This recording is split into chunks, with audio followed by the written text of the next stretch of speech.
All right, so today on the Toyota Tacoma, we are revisiting the sway bar links I installed about 4 months ago. So yeah, about 4 months ago, I replaced the front OEM stock front sway bar end links on my Toyota Tacoma with these greaseable aftermarket links.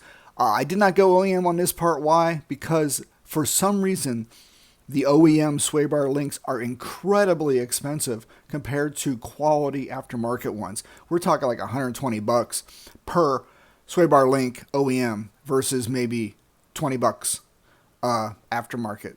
So anyway, they've been working great, but unlike the original OEM ones, these have grease fittings or zerks, which means they do need a little periodic maintenance. The plan is every time there's an oil change, pump them once or twice full of grease, but I thought I'd take a check at them today just to see how they have been doing. So anyway, today I'm going to go underneath the old Tacoma right here, checking how the links are holding up after the 4 or 5 months and giving each grease fitting a little fresh grease. So let's take a look. All right, let's look at all this stuff here. My handy dandy grease gun. And we'll keep checking these out and pumping them full of grease. Yeah, so what I'm doing here is the first thing I'm going to do a visual inspection. I'm looking at the bushings and the joints to make sure I did not break them or they broke and there's grease everywhere. Check the hardware.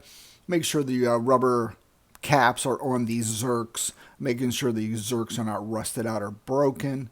And make sure nothing has loosened up. I did follow the torques on these, but you just never know because they are aftermarket. I'm also looking for any torn boots. Like I said, grease leakage, corrosion is important too, or anything else that does not look right. It's a quick visual. Move them around, take off the boots on the zerks, and just give them a quick check. So after about 4 months of driving, everything here still looks really good. I will still just give them a 1 or 2 pumps of grease and continue.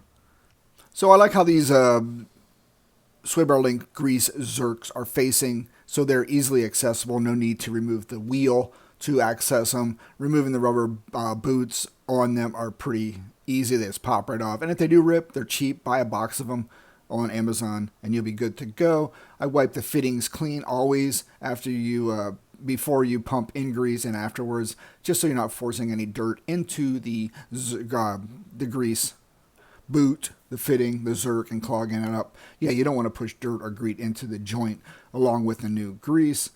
Then I'll snap the grease gun on the fitting like you'll see and just 1 or 2 pumps and that's it, not too much. So rinse and repeat, do the passenger side as well.